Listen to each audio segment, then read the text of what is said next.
Hello everyone. So this is our fifth Friday feedback show, so back to me. So we've got some great work to share with you from this week, and first of all we are going to go to Mr. Evans to have a look at the theme work that you've been doing. Amazing. Okay, so right, here we go. Right, so we've got some lovely persuasive letters. So we were we're studying about palm oil and and deforestation. And at the moment, we use lots of palm oil in all our products, well, a lot of our products, for ranging from bread to shampoo to biscuits. And I asked them to write a letter to Boris Johnson. And here are some of the wonderful letters I received. So, Look at that. Very well presented. They've included the date. Some of them have included the date. I like the fact that they've included some stats and figures. Really, really wonderful. And it's very laid out with paragraphs and everything. Absolutely amazing. So you can pause this. I'm sure if watching the YouTube video, you can pause it and have a little read through it. I've got another one, and it's not from Redwood or Cyprus or Larch. It's from Highfields campus, but I've asked if I could share it because it was really, really wonderful. And this one, I like they've included Boris Johnson's middle name as well. I know. And I liked how they've used bullet points for this, and that's a really good technique in regards to persuasive letter writing. And they've actually done more research. That was so they've researched further than just what was on the slide. So they wanted to find out a little bit more. So they've managed to find lots of different figures, and some of them are quite shocking figures as well. I really liked this paragraph here where it says people all around the world are worried about how the oil is affecting future generations from having good lives. You need to put an end to this and make a stand in the worldwide palm oil crisis. I hope that you will have the goodwill to start making a change in the UK. And this is my favorite bit. As countries start to put an end to palm oil farming, it will inspire other countries to follow. Excellent. Really lovely. Wow, really nice point. Very well punctuated as well. Solution. Excellent. And that's really, really good, because a lot of some persuasive letters can just be talking about all the problem, and have no solution whatsoever. And for this to have a solution is excellent. And then it's also playing on saying that if the UK start this, it will start the ball rolling, and other countries will then start taking palm oil out of products, which is very fantastic. I was loving the letters. Now, next one, we've got some art. Let's have a little look. We've got lovely artwork. So a couple of challenges that were taken from Mrs. Y's work, where the facial expressions. So Daria's taken the facial expressions and changed to giraffes. Of course, love it. That could be brilliant, extremely creative. Could be a brand new emoji taking off there. It's excellent. And also she has done a poster about palm oil and why is it bad and what we should do. We should use sustainable palm oil because it's better. And Chiran over here has done the bee garden. So this week's theme lesson was to design a bee garden that could fit in Lenton Recreation Ground. And this is excellent. Wow. Love it. Very detailed. He's labelled it. Really good. It's just wonderful. It looks like such a nice place to be with the bees. Exactly. But I was thinking that I'd like to send this off to the council, because have this so close to us, round the corner from us, and if we could have a garden where we see bees, and bees are pollinating different flowers, and it just seems excellent. Yeah, very good. That's me. Excellent work. Very, very impressed. Yeah, some really nice well thoughtful done. pieces of Beautiful stuff. work. Some really good Wonderful. silver linings as well, thinking about all of the things that we could do with a bit of our empty spaces and make some better green space for wildlife to live. That's a lovely thing we could still manage to do, and a good thing to come from our lockdown. There you go. Yeah, Love really it. Lovely. Okay, right. Okay. Stop sharing. Sorry. Yeah, stop sharing. I mean, it was a lovely screen to be on, to be fair. It was just beautifully It presented. was. It really was. Right, let's go to something completely different. Let's see some maths from Mrs. Lodge. Okie dokies. Right, so let me share my screen. Hold on. Okay. Oh, look, it's not. Let me do it as a show. Okay, so yes, I have put on here today. They've been doing some really tricky stuff this week. So I've started off with year 5, and they've been doing translation and reflection, and then went into the end of last week, where it was looking at it in regards to coordinates. So it was almost 2 skills in one. So they were having to reflect first of all, and then actually translate shapes, but use their coordinate knowledge at the same time, which obviously was quite tricky. And there were some questions with translation that were very hard, and lots of people were sort of sending questions about certain questions, but they did really, really well, and such neat, really well organized work as well, which was lovely. And then they've gone on this week. I mean, this has been a real challenge, to imperial units. So going from metric units, we were doing a lot of converting of units last week, and now we've gone from converting into imperial for mass and for length. Wow. So they've been using like pounds and ounces, feet and inches. I have to say, I've learned a lot. You know, some of this I used to use, but not for a long time. Well, we had a question really about good. converting in our staff quiz the other day that was converting imperial and metric, and not all the staff got it. So, you know, it's a tough one. It's a tough one. Yeah, remembering all of those. So I feel like they've had quite a challenge this week with all of this really stuff. It's been quite hard, but what, lots of people have been, if they have been getting a bit stuck, emailing questions, which has been great. And the year 6s also have had a sort of similar tough one. I put this one on first just to show really the different ways that people are sending in the maths work, which is quite nice. So some people are actually, can you see my mouse there? Yeah.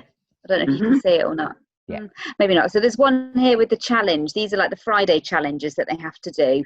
And it's kind of quite a hard, more like problem solving, reasoning, which really get them thinking.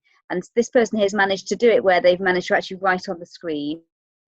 Some people are just writing on pieces of paper just to say, it doesn't matter if it's not on those Power Maths pages or in the white rows. It's good just to see the work, really. Yeah. And then, year 6 have been doing equally tricky stuff. They were doing some bits and bobs where they were converting miles and kilometres.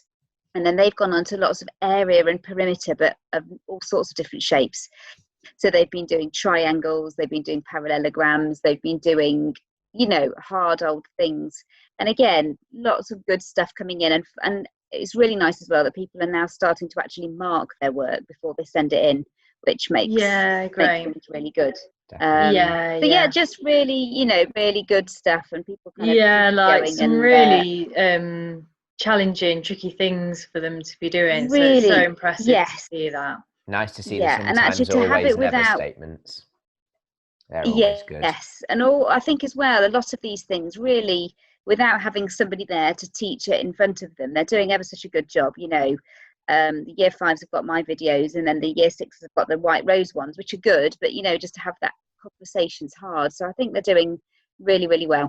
And I have to say, I've been phoning the year 5s this last week and speaking to some of their parents who have been saying, like, I've been having to learn all these new things as well and refresh my memory of the maths. So just massive good. Well done to all the parents out there. Yeah, definitely. Helping with all this, doing an amazing job. Because that's the guilty secret of teachers. We always look like we know what we're doing, but that's because we secretly quickly went and taught ourselves all of it. Go back and have a look. Just before the lesson, so that we could remind ourselves. That's a little glimpse. Oh, I've been doing a lot curtain. of that this week. The imperial units have been doing my head in. But No, so well done. Really, really great stuff. Amazing Oh, stuff. I need to great. stop sharing. I'm sorry, hold on.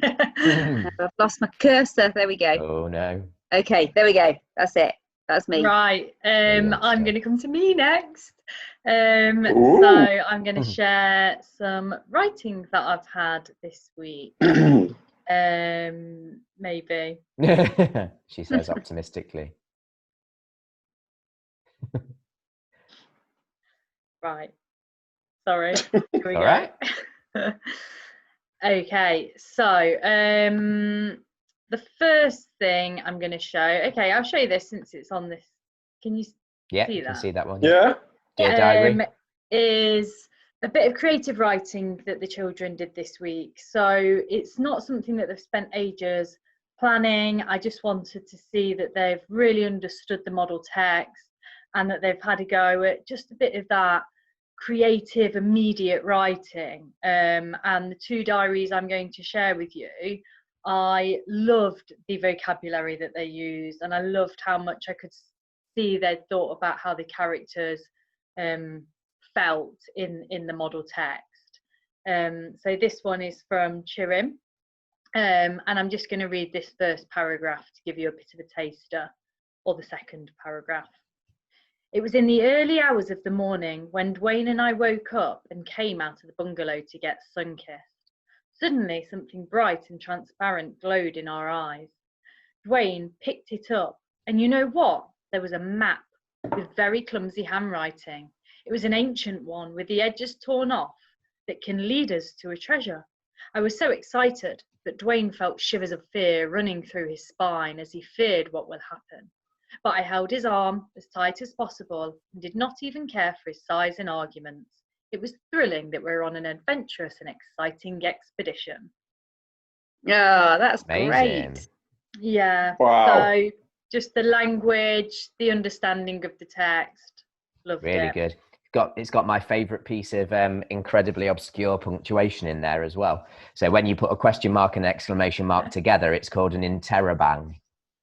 You can see I that didn't Word know isn't that. quite sure about it because it's underlined it in blue. So but officially, and I don't think Word's picked this up yet, it's actually, they overlap. So you have the exclamation mark going through the centre of the question mark, and that's called an interrobang because it's interrogating and exclaiming at the same time. So it's an interrobang. Interroban. Interrobang. every day. B-A-N-G. Bang. Yeah, interrobang. I like that. That's Okay, good. right, and the Really good. second diary is another one from year 5, and again I just love the vocabulary in this, their word choice, and it's only a short diary entry, but that's absolutely fine because, like I say, they didn't have ages to plan. It was just a nice immediate bit of writing. So I'll give you a read. Today was not an ordinary day. It was the most adventurous day of my life. Me and Eliza found a treasure map in the bottle and went on that hunt. I was scared and reluctant to go, but Eliza's excitement and determination pulled me with her. We went through the Amazon rainforest. On our way, we saw some majestic wonders of the rainforest environment. You'll never believe how we escaped from the hunters. We then found the temple where the treasure was hidden and started climbing upwards. Me and Eliza were in complete shock, and our adrenaline in our bodies went 100 times high when we saw all the glorious gold. Can you believe this? Not me. Oh, I love Amazing. it. Really good. Lovely Yeah, it's fab, isn't vocab. it? Always lovely to So see good. excitement spelt properly as well. You get a lot of exitment, I Yeah. find. So nice Yeah, to I see think the it C. took me till my late 20s to get that word, to be honest with you. Right, and the last one I'm going to share is a wonderful monologue that Musab sent in. So he's written this from the perspective of his cat, his beautiful cat. I will just show you the cat because she looks wonderful. Oh, wow. Oh, looks sweet. Yeah, that is a very attractive looking cat. Anyway, distracted by the cat. But yeah, I love the way that you can really tell he's thought about how this cat thinks in its day-to-day life. So yeah, Brilliant. I'll just read the start of it, but yeah, you can pause the screen and have a read, but it's lovely and got some really nice funny bits in it as well. So life is getting stranger because nobody is out. Anyway, it's very peaceful outside and I spend more time outside nowadays. My humans always get frustrated with me whenever I break my rules. Who cares if I break the rules? I'm a cat. So yeah, really nice, So fun good. piece of writing. What a lovely idea. Really unusual. Very good. I like that. Yeah, and you can see, you know, how much detail he's included there. So really nice monologue. Brilliant. You had some Right, amazing that's monologues, I have to say. Yeah, and normally that's what I would have been sharing in this Friday feedback show, actually, would have been all of those monologues. But because we've done the video, Had the lovely video, didn't we? I didn't have those to share. So for those of you at home, if you haven't seen that video yet, our lockdown monologues, go and watch it because there's some amazing pieces of writing. Yeah, if you are watching and, really you're good. struggling to find it, I'll put a link in the description section down below this video, so you can just go and click on the link and that'll take you to the monologues video. Great stuff. Right, and last but not least is Mr. Hall with Leaves reading. me. I've gone quite short and sweet this week, I have to say. I've not shown loads and loads, and that's as much because of just the sheer quantity that I've had and not wanting to sort of single too many people out, but also just because we're getting very good as teachers at spending hours on our feedback shows. So I wanted to keep it a little bit more concise this time, and I've replied to everybody about how good their work has been. But this is just to sort of show a bit of a range of different answers and how people can answer their questions. So this was when we were looking at literal retrieval, vocabulary and inference questions, and making sure that we're really thinking about it, and the self-marking as well. So this was in a chapter from Pig Heart Boy, where Cameron, the main character, has just got home from his operation and it's gone successfully. He's had a heart transplant and he's not expecting to get home to see these huge crowds of people. But because it's been leaked out to the press that he's had this transplant and it's the first time a pig heart has been transplanted into a human. So it's got all of the press, it's got loads of crowds all around his house.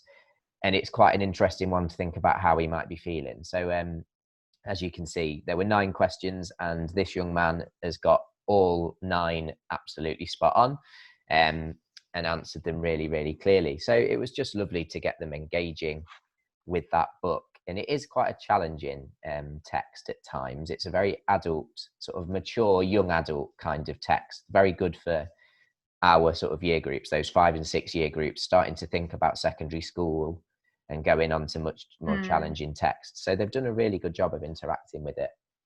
And then the last thing, and it, like I say, very short and sweet today, but I just wanted to show you this email that I had.